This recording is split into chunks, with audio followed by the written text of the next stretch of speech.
m'appelle Zorias. J'avais un peu l'envie de créer une sorte de matière-énergie. Donc je me suis inspirée pour cela des phénomènes météorologiques qu'on peut trouver sur Terre, donc comme les aurores boréales et les éclairs. Et ces éléments avaient en commun le fait que ce soit tous des matières qui soient en état plasma, qui est le 4e état de la matière.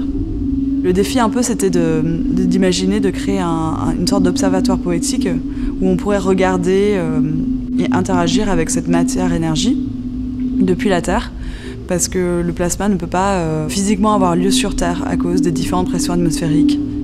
Je suis partie de là d'inspiration de machines du 19e où on pouvait créer un état plasma en créant des environnements scellés.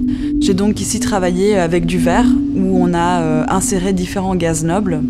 Ces gaz vont de l'hélium, du néon, du krypton, de l'argon. Et ces gaz nobles, qui sont normalement invisibles à l'œil nu, sont ici ionisés avec un champ magnétique qui nous permet d'un seul coup de les révéler et d'avoir ces différentes couleurs, ces différentes formes. Autour de ce grand disque plat, on a un anneau où les gens sont invités à venir poser leurs coudes et leurs mains sur leurs oreilles et ils vont pouvoir ressentir et entendre une activité de grouillements différents, de différents sons et de différentes vibrations. Et ce sont en fait des traductions de données qui sont captées par différents radiotélescopes qui sont déployés dans le monde et ici qu'on récupère à travers un petit logiciel où on va sonifier ces données pour les rendre tangibles. Le plasma pulse aussi en même temps à la même activité solaire. En effet, notre étoile active, le Soleil, est aussi une grande boule de plasma.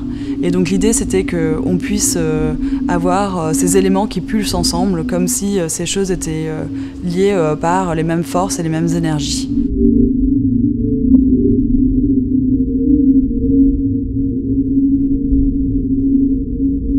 Cette installation est une invitation pour que le spectateur appréhende un peu ces énergies et ces forces qui nous entourent dans le cosmos.